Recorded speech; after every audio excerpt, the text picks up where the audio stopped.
الحمدللہ رب العالمین والصلاة والسلام علی محمد الامین فاعوذ باللہ من الشیطان الرجیم بسم اللہ الرحمن الرحیم۔ خواتین و حضرات، ہم میزان حصہ اول کے باب ایمانیات کا مطالعہ کر رہے ہیں۔ اس میں وہ مقدمات زیر بحث ہیں جو اللہ تعالیٰ کے سنن کو، اللہ تعالیٰ کے طریقوں کو سمجھنے کے لیے پیش نظر رہنے چاہیے۔ اس سے پچھلی نشست میں ایک آیت زیر بحث آئی تھی جس میں اللہ تعالیٰ کی اس صفت کا حوالہ دیا گیا ہے کہ وہ تنہا ہے، اس کے سوا کوئی الہ نہیں، اور وہ انصاف پر قائم ہے، وہ قائم بالقسط ہے۔ یہ جو صفت اللہ تعالیٰ کی بیان کی گئی ہے وہ قائم بالقسط ہے۔ لوگ بہت سی صفات سے واقف ہیں، وہ کہتے ہیں اللہ تعالیٰ ہر چیز پر قدرت رکھتا ہے، علی کل شیء قدیر ہے، ہر چیز کا علم رکھتا ہے، لیکن یہ صفت بہت کم موضوع بحث بنتی ہے۔ وہ قائم بالقسط ہے، اس کو قرآن مجید نے بہت اہتمام سے واضح کیا ہے۔ اس پر استاد امام لکھتے ہیں، اللہ تعالیٰ کے قائم بالقسط ہونے کی صفت کا جو حوالہ ہے، یعنی یہ جو اللہ تعالیٰ نے فرمایا ہے آل عمران کی اس آیت 18 میں کہ اللہ تعالیٰ قائم بالقسط ہے، انصاف پر قائم ہے، یہ ایمان کے نہایت اہم اجزاء میں سے ہے۔ یعنی ہم اللہ تعالیٰ پر ایمان رکھتے ہیں تو ایمان کا یہ ایک بہت ہی اہم جزو ہے، یہ ماننا کہ اللہ تعالیٰ انصاف پر قائم ہے۔ اور اسلام کی حقیقت میں تو اس کو اس درجے دخل ہے کہ گویا اسلام عبارت ہی اسی سے ہے۔ یعنی اگر آپ پورے دین میں بندے اور خدا کے تعلق کو سمجھنا چاہیں تو عبد اور معبود کا تعلق ہے۔ اس تعلق کی حقیقی بنیاد یہ عقیدہ ہے کہ میرا پروردگار قائم بالقسط ہے۔ یعنی آپ ایک لمحے کے لیے سوچئے کہ اللہ تعالیٰ کی ساری صفات، اللہ تعالیٰ کی تمام عظمت، اللہ تعالیٰ کی تخلیقات کا یہ سارا حسن، جمال اور معنویت سب ہو، لیکن کسی معمولی درجے میں یہ بات دل میں داخل ہو جائے کہ وہ بے انصافی بھی کر سکتا ہے، تو ایمان کی بنیادیں ہل جائیں گی، یعنی کوئی چیز قائم نہیں رہے گی۔ یہ اتنی بڑی چیز ہے، اس کی یہ اہمیت تقاضا کر رہی ہے کہ اس کے متعلق استاذ امام حمید الدین فراہی کے چند نکات یہاں درج کر دیے جائیں۔ یعنی انہوں نے جو اس کی وضاحت کی ہے اپنی کتابوں میں، اس کو بھی یہاں درج کر دیا جائے تاکہ جو لوگ حکمت دین پر غور کرنا چاہتے ہیں وہ ان سے فائدہ اٹھا سکیں۔ مولانا کے نزدیک اس صفت کی اہمیت مندرجہ ذیل پہلوؤں سے ہے۔ یعنی یہ جو اہمیت ہے کہ خدا قائم بالقسط ہے، بڑی صفات ہے، خدا رحیم ہے، خدا رحمان ہے، خدا قہار ہے، خدا متکبر ہے، خدا مہیمن ہے، خدا مومن ہے، بے شمار صفات اللہ تعالیٰ کی بیان ہوئی ہیں، لیکن اس صفت کی اتنی غیر معمولی اہمیت کیوں ہو گئی؟ اس کو سمجھنے کے لیے چند نکات سمجھنے چاہیے۔ ایک یہ کہ ایمان امن سے ہے، جس کے معنی یہ ہیں کہ اعتماد و اعتقاد اس کی فطرت میں داخل ہے۔ یعنی جب میں ایمان لاتا ہوں تو مجھے بھروسہ ہونا چاہیے کہ میں کس پر ایمان لا رہا ہوں۔ اس کے بغیر میرا ایمان کوئی عمارت بن ہی نہیں سکتا، اس سے کوئی تناور درخت پیدا ہی نہیں ہو سکتا، وہ ثمر بار ہو ہی نہیں سکتا، اس کی جڑیں ہل جائیں گی، کوئی چیز بھی باقی نہیں رہے گی۔ لیکن یہ چیز اس وقت تک حاصل نہیں ہو سکتی ایمان کے لیے جس کے معنی یہ ہے، معاف کیجیے گا، ایمان امن سے ہے جس کے معنی یہ ہے کہ اعتماد و اعتقاد اس کی فطرت میں داخل ہے۔ اس سے یہ بات لازم آتی ہے کہ ایمان کے لیے ناگزیر ہے کہ آدمی کو اللہ کے وجود پر یقین راسخ ہو۔ یعنی کوئی مذہبی تصور اس وقت تک قائم نہیں ہو سکتا جب تک کہ انسان اللہ پر گہرا ایمان نہ رکھتا ہو، یعنی اس کا یقین آخری درجے میں نہ ہو۔ اب یہ یقین یعنی اللہ پر یہ اعتماد، یہ یقین کہ جس کو کوئی چیز ہلا نہ سکے، یہ اس وقت تک حاصل نہیں ہو سکتی جب تک یہ اعتماد نہ کیا جائے کہ عقل اصلاً رہنمائی کے لیے بنی ہے، نہ کہ گمراہ کرنے کے لیے۔ یعنی میرے پاس جو چیز پہچاننے کے لیے ہے، میں جب کہتا ہوں کہ میں اللہ پر ایمان رکھتا ہوں تو اللہ کون ہے، اللہ کو کیا ہونا چاہیے، میرے ساتھ اللہ کا کیا تعلق ہے، یہ سب اللہ تعالیٰ کی معرفت یا پہچان کے لیے ضروری چیزیں ہیں۔ تو اس میں کیا چیز میری رہنمائی کرے گی؟ عقل۔ اب اگر میں عقل کے بارے میں اس خیال میں مبتلا ہو گیا ہوں کہ یہ تو ہمیشہ گمراہ کرتی، تو پھر وہ کیا بدرکا ہے جو میرے پاس رہ جائے گا؟ وہ کیا چراغ ہے جس کو لے کر میں نکلوں گا؟ جو فیصلے کروں گا وہ کس کے اعتماد پر کروں گا؟ تو پہلی بنیادی چیز یہ کہ ہمیں جو یہ چیز دی گئی ہے، یہ کیا چیز ہے عقل؟ یعنی یہ کرتی کیا ہے؟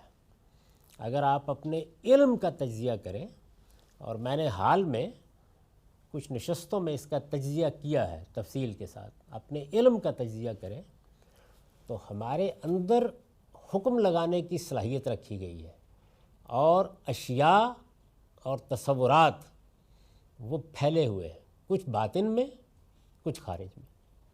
ہم ان پر حکم لگاتے تو اس کو معنویت دے دیتے ہیں۔ اس سے علم کے بنیادی مقدمات پریمیسز وجود میں آ جاتے ہیں، ہر علم کے، صرف کوئی مذہبی علم کی بات نہیں ہے۔ اب عقل کیا کرتی ہے؟ وہ جب ان مقدمات کو سمجھ لیتی ہے، پہلا کام یہ کرتی ہے تو ان سے آگے استنباط شروع کر دیتی ہے، چیزوں کو انفر کرنا شروع کر دیتی ہے۔ اس سے اصل میں وہ علوم پیدا ہوتے ہیں جن پر اس وقت انسانیت فخر کرتی ہے۔ اگر آپ کسی بھی علم کا جائزہ لے کے دیکھیں تو وہ دو ہی چیزوں کا مجموعہ ہوگا، یعنی وہ حکم جو آپ کے باطن سے لگا اور شے کو معنویت مل گئی۔ ہم نے باہر ایک پتھر دیکھا، وہ ایک ایسی چیز ہے جس کو ہمارے حواس نے گرفت میں لیا ہے، حواس نے شے کو گرفت میں لے لیا ہے، لیکن اس کو ایک بامانی حقیقت کس چیز نے بنایا ہے جو ہمارے اندر اس کو سمجھنے کی صلاحیت رکھی گئی تھی۔ اس کو کہتے ہیں حکم لگانا۔ یہ استرائی علم ہے، یہ مجھے دے کے بھیجا گیا ہے۔ اس علم سے مقدمات بنتے ہیں، پریمیسز بنتے ہیں، لیکن ان پریمیسز سے آگے علم کو وجود پذیر کرنے کا کام کون کرتا ہے؟ عقل، جو پہلے ان مقدمات کو سمجھتی ہے، پھر ان سے چیزوں کو انفر کرنا شروع کر دیتی ہے۔ یعنی ایک پریمیسز کے اندر سے پھر وہ نتیجہ نکالنا شروع کر دیتی ہے۔ اچھا، یہ دو باتیں اگر یوں ہیں تو اس کا نتیجہ یہ تین باتیں اگر اس طرح ہیں تو پھر اس کا نتیجہ یہ ہے۔ تو اس سے علم پیدا ہوتا ہے۔ اب یہ جو چیز ہمیں دی گئی ہے، اس کے بارے میں اگر انسان اس خیال میں مبتلا ہو جائے کہ یہ کوئی گمراہ کرنے والی چیز ہی ہے، اس میں شبہ نہیں کہ یہ غلطی کھاتی ہے، غلطی تو میرے حواس بھی کھاتے ہیں، یعنی میری آنکھیں بھی غلطی کھا جاتی ہیں، میری چھونے کی حس بھی غلطی کرتی ہے، لیکن یہ سب چیزیں کیا غلطی کھانے کے لیے دی گئی ہیں؟ نہیں، یہ اصلاً میری رہنمائی کے لیے دی گئی ہیں۔ آنکھیں اصلاً راستہ دیکھنے کے لیے دی گئی ہیں، میں ان سے راستہ دیکھتا ہوں، وہ بڑی نعمت ہے میرے لیے۔ اب ایک انسان بجائے اس کے کہ آنکھوں کے اس پہلو کو سمجھے اور اس پر اللہ کے شکر سے لبریز ہو جائے، وہ اس خیال میں مبتلا ہو جائے کہ کبھی کبھی آنکھیں دھوکہ بھی کھا جاتی ہیں، لہذا یہ دھوکہ دینے والی چیزیں ہیں۔ تو اس طرح اس میں شک نہیں، معاف کیجیے، کہ عقل دھوکہ کھا جاتی ہے، لیکن کیا یہ اصلاً دھوکہ دینے والی چیز ہے یا دھوکہ ہی کھانے کے لیے دی گئی ہے؟ نہیں، یہ اصلاً ہمارے لیے بہت بڑے رہنما کی حیثیت رکھتی ہے۔ تو یہ تمہید اٹھائی ہے امام فرائی نے کہ عقل اصلاً رہنمائی کے لیے بنی ہے، نہ کہ گمراہ کرنے کے لیے۔ یعنی یہ مانا جائے کہ عقل اپنی فطرت کے لحاظ سے انسان کے اندر ایک میزان قسط ہے، یہ وہ بنیاد اٹھا رہے ہیں۔ یعنی عقل ہی اصل میں انصاف کے لیے دی گئی ترازو ہے، یہی تول کر روز بتا رہی ہوتی ہے کہ کیا چیز خیر ہے، کیا شر ہے، کیا حسن ہے، کیا قبح ہے۔ یہ فیکلٹی ہے میرے اندر۔ جس وقت چیزیں میرے سامنے آتی ہیں اور میرا اخلاقی وجود جو علم اللہ تعالیٰ کی طرف سے لے کے آیا ہے اس کو اشیاء سے متعلق کرتا ہے، تو یہی چیز ہے جو مجھے بتاتی ہے کہ اب یہ نتیجے کے لحاظ سے کیا ہو گیا ہے، اس سے میرا علم اور میری یہ دنیا وجود میں آتی ہے۔ پھر یہ چیز ایک اور نتیجے کو مستلزم ہے، یعنی اس سے پھر ایک اور نتیجہ لازمی طور پر نکلتا ہے، مستلزم ہے یعنی اس سے لازمی طور پر ایک اور نتیجہ نکلتا ہے کہ فطرت کو اس کے فاطر نے حق و عدل کے اصولوں پر استوار کیا۔ یعنی جیسے ہی میں یہ مانتا ہوں کہ عقل میری رہنمائی کے لیے ہے، تو ایک دوسرا نتیجہ بھی اس سے نکل آتا ہے۔ جیسے ہی میں اس کی روشنی میں اپنی فطرت کا مطالعہ کرتا ہوں تو صاف معلوم ہوتا ہے کہ اللہ تعالیٰ نے یا فاطر نے یا بنانے والے نے اس کو حق اور عدل کے اصولوں پر استوار کیا۔ اس پہ ہم اس سے پہلے گفتگو کر چکے ہیں۔ اس لیے کہ اللہ تعالیٰ بہما وجوہ عدل و قسط کو پسند کرنے والا، اس کو قائم کرنے والا ہے۔ کیوں؟ یعنی حق اور عدل کے لیے اتنی محبت کیوں ہے؟ حق اور عدل کے لیے ساری دنیا میں اتنا غیر معمولی اتفاق کیوں ہے؟ کیوں اس کو ایک ہماگیر عقیدے کی حیثیت حاصل ہو گئی ہے؟ کیوں یہ پوری انسانیت کا آدرش اور نصب العین بن گیا ہے؟ اس لیے کہ جو خالق ہے، یعنی جس نے مجھے وجود بخشا ہے، وہ ہر پہلو سے بہما وجوہ عدل و قسط ہے، یعنی وہ سراسر انصاف ہے، عدل و قسط کو پسند کرنے والا اور اس کو قائم کرنے والا ہے۔ یعنی یہ اس لیے میرے اندر یہ چیز آئی ہے۔ اگر میرے خالق کی صفات میں یہ چیز موجود نہ ہوتی، وہ ظلم کرنے والا ہوتا، تو یہ میری فطرت میں آ نہیں سکتی تھی اگر میں اس کی مخلوق ہوں۔ یہ تمام نتائج عقلاً لازم بلکہ بدیہات میں سے ہیں، یعنی یہ بالکل آبویس چیزیں ہیں، آپ ذرا سا غور کریں گے تو ان کے لیے کسی استدلال کی ضرورت نہیں پڑتی۔ یعنی کن چیزوں کے لیے؟ اس کے لیے کہ عقل مجھے گمراہ کرنے کے لیے نہیں دی گئی، رہنمائی کے لیے دی گئی۔ میرے حواس جو معلومات فراہم کرتے ہیں، یہی در حقیقت میرے باطنی حکم کو ان سے ریلیٹ کر کے، ان سے ان کا تعلق پیدا کر کے انہیں بامانی بناتی، اور یہی ہے کہ جو پھر انفر کر کے آگے نتائج نکالتی ہے۔ یہ اس لحاظ سے میری رہنمائی کے لیے ایک چراغ ہے جو مجھے دیا گیا ہے۔ یہ تمام نتائج عقلاً لازم بلکہ بدیہات میں سے ہے۔ اس سے معلوم ہوا کہ کسی چیز کے حق ہونے کا ثبوت اس وقت تک ممکن ہی نہیں ہے جب تک فاطر فطرت کو حق و عدل نہ مانا جائے۔ یعنی اگر آپ یہ نہیں مانتے کہ اس کائنات کا خالق، فطرت کو بنانے والا، وہ حق اور عدل ہے، وہ سراسر انصاف ہے، تو پھر کوئی معیار باقی نہیں رہتا باقی مخلوقات میں حق و عدل کو پہچاننے کے لیے۔ خالق میں یہ چیز ہے تو پھر مخلوق میں ہونی چاہیے۔ کس مخلوق میں ہونی چاہیے؟ جس کو ارادہ و اختیار دیا گیا۔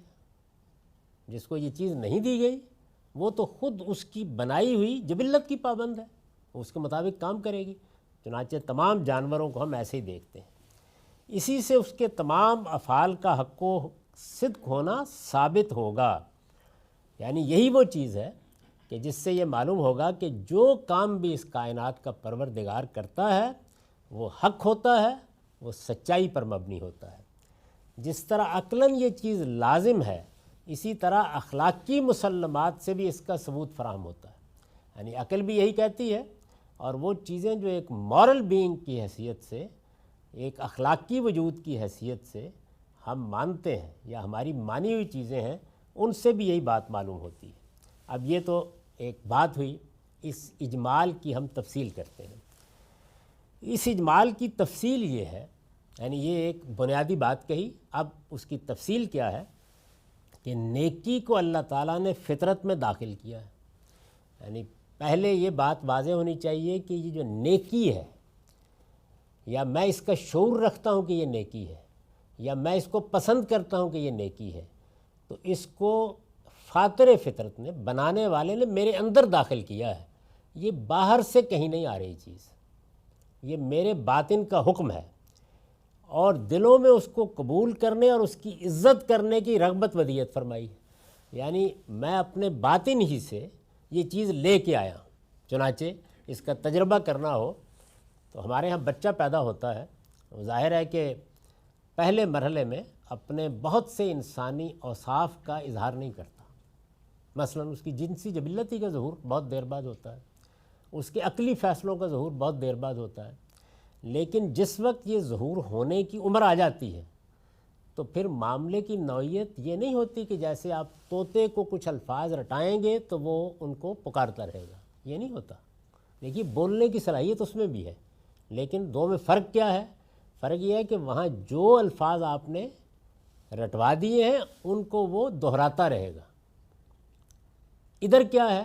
ادھر یہ ہے کہ آپ تصور دیں، آپ کسی خیال کو منتقل کریں، آپ ایک لفظ اور معنی کا رشتہ قائم کر کے سمجھا دیں، یہ آپ کو بس بنیاد فراہم کرنی ہے، باقی اطلاق خود کرنا شروع کر دیتا ہے۔ یعنی آپ دو چیزوں کے بارے میں بچے کو بتا دیں کہ یہ خوبصورت ہے، یہ بدصورت ہے۔ آپ نے کیا کیا؟ ایک خوبصورت اور بدصورت کا لفظ اس کو بتا دیا، اور ایک اطلاق کر کے ایک میز کے بارے میں یا ایک پلنگ کے بارے میں یا ایک صوفے کے بارے میں یا ایک پھول کے بارے میں کہہ دیا۔ اس کی اپریسیشن آپ سے آپ منتقل ہوگی، اور چند ہی دنوں کے بعد وہ بہت سی چیزوں پر خود یہ حکم لگانا شروع کر دے گا۔ تجربہ کر کے دیکھ لیجیے، حتیٰ کہ آپ کو بتانا شروع کر دے گا کہ آپ غلطی کر رہے ہیں، یہ خوبصورت ہے۔ اچھا، یہی معاملہ اخلاقی حکم کا بھی ہے۔ یعنی آپ کسی چیز کے بارے میں، مثلا جھوٹ بری بات ہے یا سچائی اچھی بات ہے، ایک بار یہ خیر شر بھلائی اور برائی کا تصور، اور تصور کے ساتھ لفظ اس کو دے دیجئے، کیونکہ بولنے کی تو ضرورت ہے نا، ورنہ وہ اپنے باطنی احساسات کا ابلاغ نہیں کر سکتا۔ دے دیجئے۔ جب آپ دے کے فارغ ہو جائیں گے تو چند دنوں میں آپ دیکھیں گے کہ آپ نے تو دو تین چیزوں پر اس کا اطلاق کر کے دکھایا تھا اس کو، اب وہ آگے ایک ایک چیز پر خود کرنا شروع کر دیتا ہے۔ تو یہ اس بات کی دلیل ہے کہ یہ فطرت کے اندر ودیت ہے، دلوں میں اس کے قبول کرنے اور اس کی عزت کرنے کی رغبت ودیت فرمائی ہے۔ ایسی حالت میں ہمارے لیے یہ کس طرح ممکن ہے کہ ہم خود تو نیکی کو پسند کریں اور خدا کو نیکی کو پسند کرنے والا نہ قرار دیں؟ یعنی اب اگر دونوں طرف سے الٹ دیجئے، اگر اللہ تعالیٰ نیکی کو پسند کرنے والا ہے تو اس کی بنائی ہوئی صاحب ارادہ مخلوق کو بھی نیکی کو پسند کرنے والا ہونا چاہیے۔ اگر ہم نیکی کو پسند کرتے ہیں تو ہمارا فاطر بھی نیکی کو پسند کرنے والا ہونا چاہیے۔ اگر آپ دیکھیں تو یہ بالکل ایک بدیہی آبویس مقدمہ ہے کہ ادھر سے دیکھیں، ظاہر ہے کہ جب ہم مذہبی احکام پڑھتے ہیں، اللہ تعالیٰ کی کتابیں پڑھتے ہیں، جب ہم اس کے پیغمبروں کی بات سنتے ہیں تو ادھر سے اطلاع ملتی ہے، لیکن اگر فرض کیجئے نہیں ملی تو عقلی مقدمہ کہتا ہے کہ اگر میں عدل کو پسند کرتا ہوں تو میرے خالق کو بھی عدل کو پسند کرنے والا ہونا چاہیے۔ یعنی یہ ایک ایسی بدیہی چیز ہے کہ اگر میں یہ نہ مانوں، آپ غور کر کے دیکھیے کہ میں تو کسی دوسرے انسان کے بارے میں یہ ماننے کے لیے تیار نہیں ہوتا کہ وہ عدل کو پسند کرنے والا نہیں ہونا چاہیے، اس لیے کہ جب مجھے اس اشتراک کا پتہ چل جاتا ہے کہ میں بھی انسان ہوں وہ بھی انسان ہے، تو میں اس کو کہتا ہوں کہ تم کیسے جھوٹ بول سکتے ہو، تم کیسے بددیانتی کر سکتے ہو۔ تو یہ مجھے اتنا اعتماد ہوتا ہے انسان کی حیثیت سے کہ میں کسی دوسرے انسان کے بارے میں تصور نہیں کرتا، کجا یہ کہ میں اپنے خالق کے بارے میں تصور کروں۔ ایسی حالت میں ہمارے لیے یہ کس طرح ممکن ہے کہ ہم خود تو نیکی کو پسند کریں اور خدا کو نیکی کو پسند کرنے والا نہ قرار دیں؟ ہم اپنی اس خیر پسندی کی صحت و اصابت پر اطمینان کس طرح کر سکتے ہیں؟ یعنی ہمارا یہ احساس کہ یہ جو خیر پسندی ہے، اچھائی کو پسند کرنے کا جذبہ ہے، یہ صحیح بھی ہے اور یہ ٹھیک بھی ہے، اس کی صحت اور اصابت پر اطمینان کس طرح کر سکتے ہیں اگر خود فاطر کی خیر پسندی پر ہمارا دل مطمئن نہ ہو؟ یعنی ہمیں اگر یقین نہ ہو کہ ہمارا پروردگار خیر کو پسند کرتا ہے، نیکی کو پسند کرتا ہے، تو ہم اپنے نیکی کو پسند کرنے کے اعتماد سے بھی محروم ہو جائیں گے کہ اگر اس عالم کا پروردگار بے انصاف ہو سکتا ہے تو پھر میں کیوں نہیں ہو سکتا؟ اس کا لازمی نتیجہ یہ نکلے گا۔ تو یہ دونوں چیزیں لازم ملزوم ہیں۔ ہم اس کو نیکی کر کے خوش کرنا تو اسی وجہ سے چاہتے ہیں نا کہ ہم یہ اطمینان رکھتے ہیں کہ وہ نیکی کو پسند کرتا ہے۔ ہم جب نیکی کرتے ہیں اور کہتے ہیں کہ اس سے ہمیں خدا کی خوشنودی حاصل ہوگی، تو اس لیے کہ ہمیں یہ یقین ہے کہ ہمارا پروردگار نیکی کو پسند کرتا ہے، اس کو اچھی صفات سے موصوف کرنا بھی اسی بنیاد پر ہے کہ ان صفات کو پسند کرنے کے معاملے میں ہمیں اپنی فطرت کے صحیح ہونے پر پورا اعتماد ہے۔ جب ہم یہ کہتے ہیں کہ ساری اچھی صفات اللہ کے لیے اور اللہ کے لیے اچھی صفات ہونی چاہیے، اللہ تعالیٰ کی طرف کسی بری چیز کی نسبت نہیں ہوتی، یہ جو آپ تسبیح کرتے ہیں یہ کیا ہے؟ اللہ کو عیوب سے، بری صفات سے پاک قرار دینا۔ یہ جو حمد کرتے ہیں یہ کیا ہے؟ اللہ تعالیٰ کو اچھی صفات کا حامل قرار دینا۔ تو تسبیح، تحمید، یہ الفاظ نہیں ہیں محض جو سبحان اللہ ہم کہہ دیتے ہیں یا الحمدللہ کہہ دیتے ہیں، یہ اصل میں ہمارے عقیدے کا اظہار ہے۔ جب ہم الحمدللہ کہتے ہیں تو اس کا مطلب یہ ہوتا ہے کہ ہمارا پروردگار اعلیٰ ترین صفات کا حامل ہے، اس لیے وہ ہمارے شکر کا مستحق، اس لیے وہ قابل تعریف ہستی ہے۔ اور ایسے ہی جب ہم سبحان اللہ کہتے ہیں تو اس کا مطلب یہ ہے کہ کسی عیب یا کسی شر کی نسبت اس کی طرف نہیں کی جا سکتی۔ تو یہ ہمارے اس عقیدے یا ہمارے اس باطنی اعتماد کا اظہار ہے۔ دوسرا یہ کہ ایمان کی اصل خدا کی محبت ہے، یعنی یہ پہلی بات کیا معلوم ہوئی؟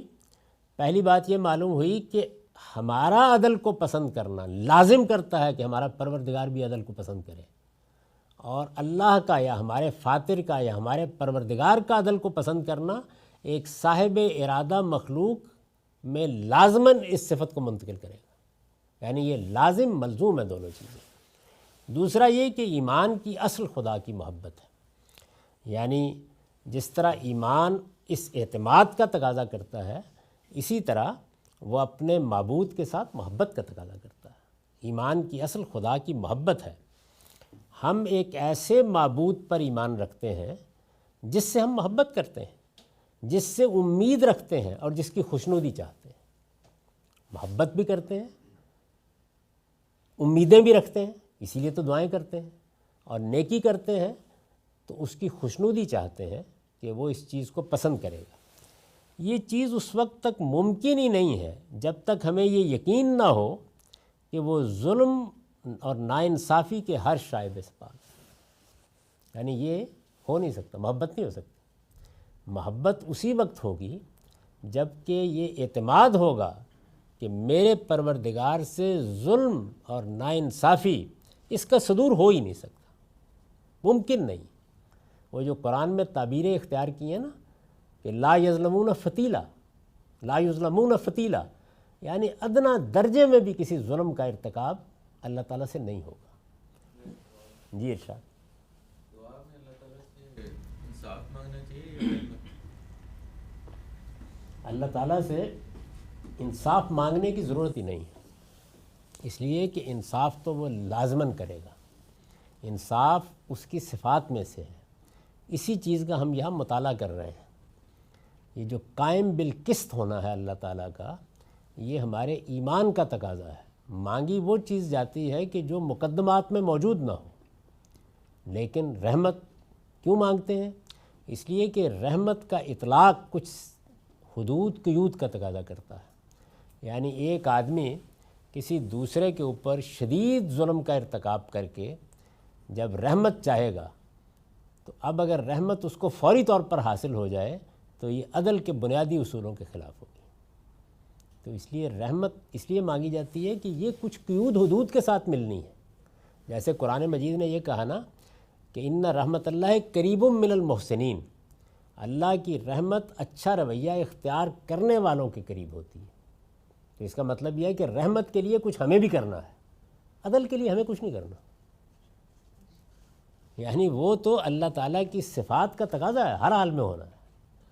رحمت کو پانے کے لیے کچھ چیزیں لازم ہیں کہ ہماری طرف سے ہوں، عدل کے لیے ہمیں کچھ نہیں کرنا، اس لیے کہ وہ ہر حال میں عدل کرے گا، وہ ہر حال میں قائم بالقسط ہے۔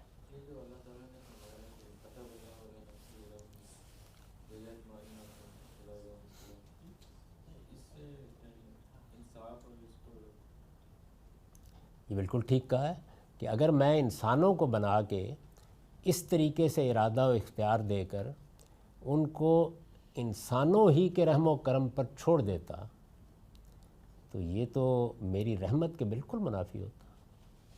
میری رحمت کا تقاضا ہے کہ میں ان کو ایک ایسے دن میں جمع کروں جس میں تمام اعمال کا حساب چکایا جائے۔ یہی تو وہ چیز ہے کہ جو ہمیں سچا اعتماد بخشتی ہے، ورنہ تو اگر آپ اس دنیا کو دیکھیں تو یہ تو ظلم سے بھری ہوئی ہے، ناانصافیوں سے بھری ہوئی۔ تو یہ کہا ہے کہ میں نے اپنے اوپر رحمت لازم کر رکھی ہے، اس لیے میں اپنے بندوں کو طبعی قوانین کے حوالے کر کے خاموشی سے دنیا کو ختم نہیں کر دوں گا، نہیں، لَیَجْمَعَنَّکُمْ إِلَىٰ یومِ الْقِیامہ، جمع کروں گا اور حساب چکاؤں گا۔ چونکہ یہ چیز اس وقت تک ممکن ہی نہیں ہے جب تک ہمیں یہ یقین نہ ہو کہ وہ ظلم و ناانصافی کے ہر شائبے سے پاک ہے۔ یعنی اللہ کے بارے میں جب تک یہ یقین نہ ہو کہ اس سے ظلم کا، ناانصافی کا ادنا درجے میں بھی صدور نہیں ہو سکتا، تو ہم اللہ سے محبت بھی نہیں کر سکتے۔ وہ اپنا انعام انہی پر فرمائے گا جو اس کی اطاعت کریں گے، اور سزا انہی کو دے گا جو اس کے مستحق ٹھہریں گے۔ یعنی یہ جو اس نے جزا و سزا کا قانون بنایا ہے، جس کو ہم آگے پڑھیں گے اس کے سنن میں، تو یہ الٹپ نہیں ہے، وہ انعام انہی پر فرمائے گا جو اس کی اطاعت کریں گے، اور سزا انہی کو دے گا جو اس کے مستحق ٹھہریں گے۔ یہ اگر آپ ہمارے ہاں اشاعرہ معتزلہ کی بحثیں، علم کلام کی بحثیں پڑھے ہوئے ہوں، ان میں لے جانا مناسب نہیں ہے، تو پھر آپ کو اندازہ ہوگا کہ یہ اصل میں وہ کیا حقائق ہیں کہ جو قرآن کی روشنی میں سمجھنے ضروری ہے۔ یہ اعتماد دیا اللہ تعالیٰ نے ہمیں کہ وہ قائم بالقسط ہے۔ بہت سے لوگوں نے یہ خیال کر کے کہ وہ ہر چیز پر قدرت رکھتا ہے، ایسی لایانی باتیں کہہ دیں اور اعلیٰ فلسفے کی سطح پر بظاہر ان کو پیش کر دیا کہ اللہ چاہے تو ابو جہل کو جنت میں بھیج دے، اور چاہے تو سیدنا ابو بکر صدیق کو جہنم میں ڈال دے۔ تو یہ اصل میں اللہ تعالیٰ کے قائم بالقسط ہونے کے سراسر خلاف ہے۔ اللہ تعالیٰ کے بارے میں ادنا درجے میں بھی کسی بے انصافی کا شائبہ نہیں۔ اس کی مشیت اپنے اوپر کوئی قدغن برداشت نہیں کرتی، لیکن کہاں سے؟ خارج سے۔ یہ تو اس کی اپنی صفات ہیں جن کا تقاضا ہے۔ یعنی جب وہ یہ کہتا ہے کہ میں جو جی چاہے گا کروں گا، تو ہم پیچھے دیکھ چکے کہ وہ اس سیاق میں کہتا ہے کہ ایسا نہیں ہے کہ کوئی مجھ سے اپنی مرضی کی بات منوا لے گا، یا کوئی مجھ پر اپنا روب داخل کر دے گا، یا کوئی ایسا ہوگا کہ جو کھڑا ہو جائے گا وہاں پہ اور کہے گا کہ دیکھیے اس کو آپ ہاتھ نہ لگائیے گا، یہ تو میرے کپڑے دھویا کرتا تھا۔ وہ بیان کرتے تھے نا، ہم جب بچپن میں سنتے تھے علماء کا، تو وہ کہتے تھے کہ جب فرشتے آئے تو پوچھا کہ بھائی تمہارا رب کیا ہے، جیسے بیان کیا جاتا ہے نا، کچھ سوالات ہوں گے، تو اس نے کہا کہ مجھے کچھ پتہ نہیں، میں تو عبد القادر کا دھوبی ہوں۔ اللہ تعالیٰ کے ہاں یعنی آپ عبد القادر کا دھوبی کہہ کے نہیں بچ سکتے، آپ کو اس پورے مرحلے سے گزرنا ہے کہ اس کے بارے میں بے انصافی کا شائبہ نہیں ہو سکتا، علم میں بھی اور عمل میں بھی۔ آپ کچھ پوچھ رہے تھے؟ تو یہ جو بات جو آپ نے بتائی کہ جیسے اللہ تعالیٰ کو ہم نے عیب سے پاک قرار دے دیا، ظلم کا ارتکاب نہیں ہو سکتا، پھر اس نے ہمیں ایک اضطراری علم دیا یا فطری طور پہ کچھ چیزیں ہمارے اندر ودیعت کر دی ہیں، اور عقل کو ہم نے مان لیا کہ وہ انصاف کے ساتھ جنرلی انصاف کے ساتھ فیصلہ کرتی ہے، تو اگر صحیح رہنمائی کرتی چاہے ہمیں وہاں لے جاتی ہے کہ جہاں ہم ٹھیک نتیجے تک پہنچیں، دی اس لیے گئی ہے، کبھی کبھی غلطی کھاتی ہے، کبھی کبھی غلطی چلیں وہ سمجھ میں آتی ہے، مگر اگر ہے تو پھر اتنے بڑے بڑے اختلافات کس طریقے سے جنم لے لیتے ہیں؟ مطلب یہ تو بڑا ایک لاجیکل سا پیتھ لگتا ہے کہ جس کے اندر میجورٹی انسانوں کو ایک ہی چیز پہ اکٹھا ہونا چاہیے، اگر ایسا ہے تو ایسا ہی ہے، انسان سب اسی پر اکٹھے، سب چاہتے ہیں کہ ان کے ساتھ عدل ہو۔ میں نے تو آپ سے عرض کیا ہے کہ یہ جو صفات یہاں زیر بحث ہیں، انصاف، عدل، کسی ظلم کے شائبے سے بھی خدا کا پاک ہونا، اور ہمارے اندر اس کی شدید محبت، عدل ہونا چاہیے، یہ تو عالمگیر حقیقت ہے۔ یعنی اس کے خلاف تو دنیا کی کسی تہذیب سے آپ کو کوئی شہادت نہیں ملتی۔ اس کا ارتکاب لوگ کر ڈالتے ہیں، یعنی اس سے انحراف کر لیتے ہیں، لیکن وہ عملی انحراف ہوتا ہے، پسند کوئی نہیں کرتا، سب عدل چاہتے ہیں، سب عدل سے محبت کرتے ہیں۔ تو جانتے بوجھتے ہوئے وہ ظلم کر رہے ہوتے ہیں کہ ان کی عقل گواہی دے رہی ہوتی ہے کہ نہیں یہ بات درست نہیں ہے؟ عقل گواہی دے رہی ہوتی ہے، عقل تقاضا بھی کر رہی ہوتی ہے، اس میں کوئی ابہام بھی نہیں ہوتا۔ انسان کو کچھ اور چیزیں بھی دی گئی ہیں نا، خواہشات، مفادات کی اسیری، یعنی وہ دوسری چیزیں ہیں جن کا مقابلہ نہیں کر پاتا انسان۔ اس کو بھی ہم آگے جا کے دیکھیں گے، اس پہ بحث کریں گے۔ کسی ظالم و منصف آقا سے محبت کرنا انسانی فطرت کے بالکل خلاف ہے، یہ دوسری بات ہے۔ یعنی ایمان کی اصل خدا کی محبت ہے، اور خدا کی محبت ہمارے اندر پیدا ہی اصل میں اس یقین سے ہوتی ہے کہ ہمارا پروردگار ظلم اور ناانصافی نہیں کر سکتا۔ وہ بتا یہ رہے ہیں کہ یہ جو قائم بالقسط ہونا ہے، اللہ تعالیٰ کا انصاف پر قائم ہونا، یہ ماننا کیوں ضروری ہے؟ اس کے بغیر نہ ایمان کی حقیقت حاصل ہو سکتی ہے، نہ خدا سے محبت پیدا ہو سکتی ہے۔ آپ لمحے بھر کے لیے سوچئے ذرا، تھوڑی دیر کے لیے، کہ آپ کو یہ خیال پیدا ہو جائے یا کوئی فلسفی آپ کو یہ اطمینان دلا دے کہ نہیں ہے امکان کہ اللہ تعالیٰ بے انصافی کر دے گا۔ سوچئے ذرا تھوڑی دیر کے لیے، تو آپ خدا کی محبت کو اپنے دل میں قائم رکھ نہیں سکتے۔ اس کے بعد پھر کوئی جادو ٹونے اختیار کرنے پڑیں گے، ورنہ عقل ابا کرے گی، قبول نہیں کرے گی۔ تیسرا یہ کہ اللہ تعالیٰ کے انعامات و احسانات پر غور کرنے سے فطرت میں اللہ تعالیٰ پر ایمان لانے کا جو تقاضا ابھرتا ہے، اس کی بنیاد شکر پر ہے۔ یعنی اگر آپ اس پہ غور کریں کہ میرے اوپر میرے پروردگار نے کیا کیا نعمتیں نچھاور کرتی ہیں، مجھے کیا کیا چیزیں دنیا میں دی ہیں، عقل، شعور، ابدیت کا احساس، میرے اندر ایک نئی دنیا تخلیق کرنے کے امکانات، اور اس کے ساتھ اتنا کچھ دے کے پھر یہ بشارت کہ تمہاری زندگی ختم نہیں ہوگی، ابدی ہے، تم اس کو بہتر بنانے کا فیصلہ کرو، لیکن ابدیت کا میں نے فیصلہ کر دیا ہے۔ آپ اگر غور کریں تو یہ اتنی بڑی چیز ہے، اس کے معنی جانتے ہیں کیا ہے؟ کہ ہم ازل سے نہیں ہیں، یعنی اللہ تعالیٰ کی صفت ہے نا کہ وہ ازل سے، ہمیشہ سے ہے۔ اللہ تعالیٰ کی دوسری صفت کیا؟ وہ ہمیشہ ہوگا۔ یہ دوسری چیز اس نے عطا کر دی، انسان کو عطا کر دی، ہمیشہ رہو گے۔ تیسرا یہ کہ اللہ تعالیٰ کے انعامات و احسانات پر غور کرنے سے فطرت میں اللہ تعالیٰ پر ایمان لانے کا جو تقاضا ابھرتا ہے، اس کی بنیاد کس چیز پہ ہے؟ یعنی اللہ پر ہم کیوں ایمان لائیں؟ جب اس کے انعامات پر غور کرتے ہیں، احسانات پر غور کرتے ہیں، نعمتوں پر غور کرتے ہیں، تو بنیاد جو اس کے لیے ملتی ہے وہ یہ ہے کہ بندے کو شکر گزار ہونا چاہیے۔ نعمتیں دینے والوں کو میں نہ مانوں؟ آپ اگر دنیا میں کسی شخص کو دیکھیں کہ وہ احسان کرنے والے کے بارے میں ناشکری کا رویہ اختیار کرتا ہے، تو آپ کے دل میں اس سے نفرت کا جذبہ پیدا ہوگا کہ یہ کیا کرتا ہے۔ اسی کو بیان کیا نا کہ من لم یشکر الناس لم یشکر اللہ۔ جس نے اللہ کا شکر ادا کرنا ہے، اسے اپنے رویے کو دیکھنا چاہیے۔ اگر وہ بندوں کا شکر گزار نہیں ہے تو اللہ کا شکر گزار بھی نہیں ہو سکتا۔ گویا شکر گزاری یہ ایک ایسی صفت ہے کہ جو جہاں نعمت اور احسانات پائے جائیں گے وہاں فطری طور پر انسان کے اندر پیدا ہونی چاہیے، اور شکر گزاری ہی ہے جو در حقیقت اللہ تعالیٰ کی طرف متوجہ کرنے کا باعث بنتی ہے۔ اگر آپ فلسفیانہ سطح پر دیکھیں، یہ ایک الگ بات ہے کہ ہم والدین کے گھر میں پیدا ہوتے ہیں، وہ ہمیں اللہ تعالیٰ کا تعارف کرا دیتے ہیں، اور ہم کبھی غور نہیں کرتے ان کے باہمی رشتے پر، ان کی تحلیل نہیں کرتے، لیکن اگر کریں گے تو یہ رشتہ فوراً واضح ہو جائے گا۔ یہ شکر اس صورت میں لازم ہوتا ہے جب ہم یہ مانیں کہ یہ منعم کا حق اور اس کے انعام کا مقتضا ہے۔ یعنی ایک چیز تو یہ ہے کہ شکر پیدا ہوتا ہے، جیسے ہی کسی کی نعمت کا احساس ہوتا ہے تو ہمارے اندر ایک فطری جذبہ پیدا ہوتا ہے کہ بھائی بہت اچھی بات ہے، اس کا شکر ادا کرنا چاہیے یا اس کا شکریہ ادا کرنا چاہیے۔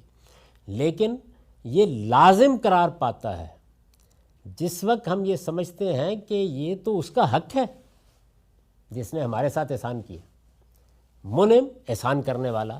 جب ہم یہ مانیں کہ یہ منعم کا حق اور اس کے انعام کا مقتضا ہے، یہی رمز ہے کہ قرآن میں شرک کو ظلم اور ایمان کو شکر قرار دیا گیا۔ یعنی قرآن مجید نے شرک کو ظلم عظیم کہا ہے، اس لیے کہ یہ ہے کیا اصل میں؟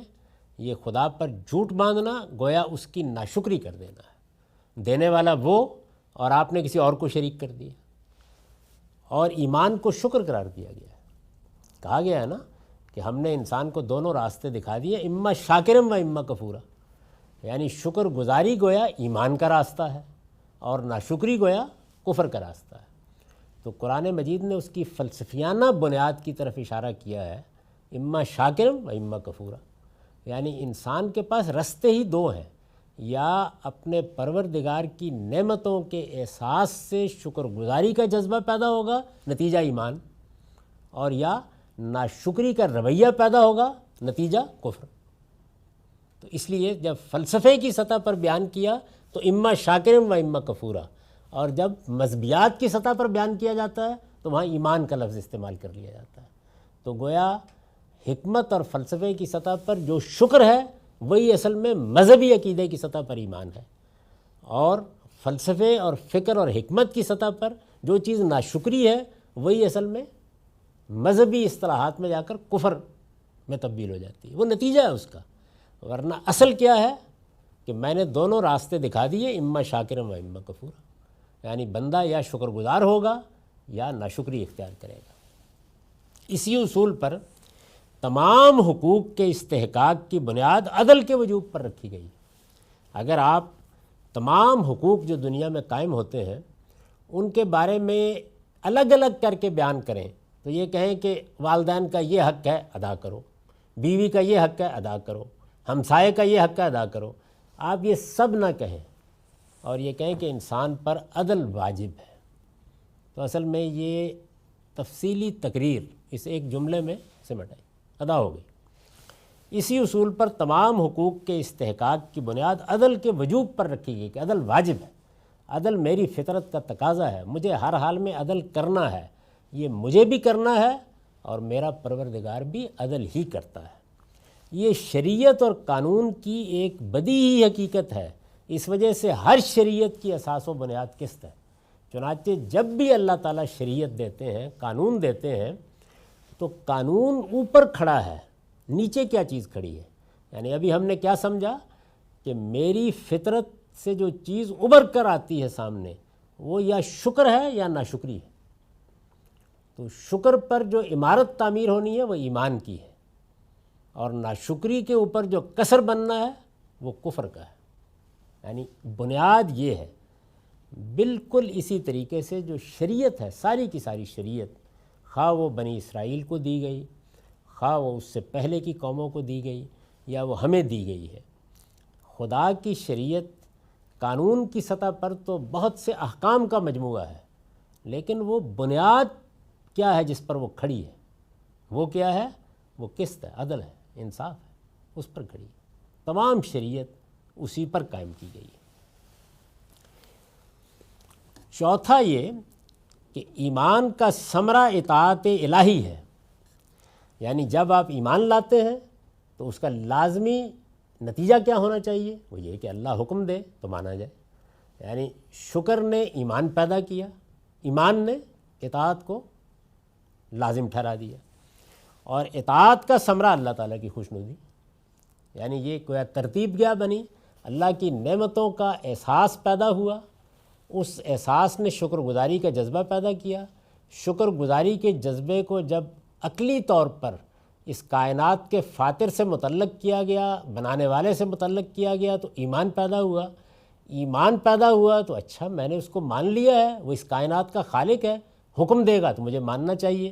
اطاعت کے داعیات پیدا ہوئے، اور اطاعت کا نتیجہ کیا ہے؟ اطاعت کا نتیجہ اللہ تعالیٰ کی خوشنودی، اس لیے کہ آپ نے بالکل ٹھیک جگہ سے بات شروع کی اور ٹھیک جگہ پر پہنچا دی۔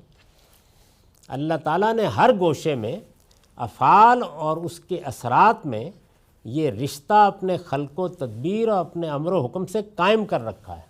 یعنی یہ جو سارا رشتہ ہے کہ کیا چیز اصل میں ہے، اس سے کیا چیز پیدا ہوتی ہے، اس سے کیا تقاضا نکلتا ہے، اس کا کیا نتیجہ، یہ اگر آپ غور کریں تو تمام ہمارے ہاں جو خلق و تدبیر کا کارخانہ اللہ تعالیٰ نے بنایا ہے وہ بالکل ایسے ہی کام کر رہا ہے۔ یعنی اس میں پہلے ایک مقدمہ قائم ہوتا ہے، اس سے کوئی نتیجہ نکلتا ہے یا اس کا کوئی تقاضا پیدا ہوتا ہے، پھر اس کے کچھ ثمرات سامنے آنے شروع ہو جاتے ہیں۔ ایسے ہی ہم تمام زندگی کے بارے میں غور کرتے ہیں، اور مختلف طریقوں سے اس حقیقت کی طرف ہماری رہنمائی فرمائی ہے، اور ہم چونکہ اعمال کے ان نتائج پر پورا اعتماد رکھتے ہیں، اس وجہ سے اس کے وعدے پر بھروسہ رکھتے ہوئے اس کی اطاعت کرتے ہیں۔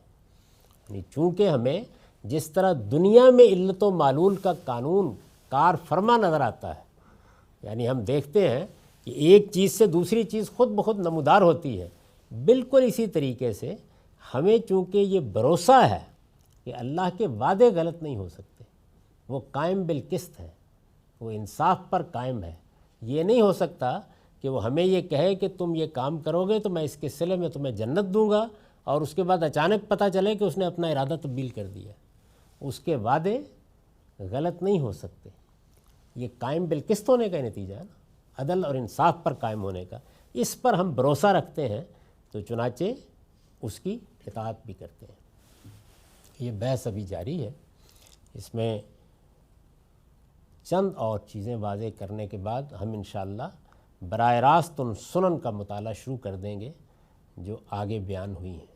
اقول قولی ھذا واستغفر اللہ لی ولکم ولسائر المسلمین۔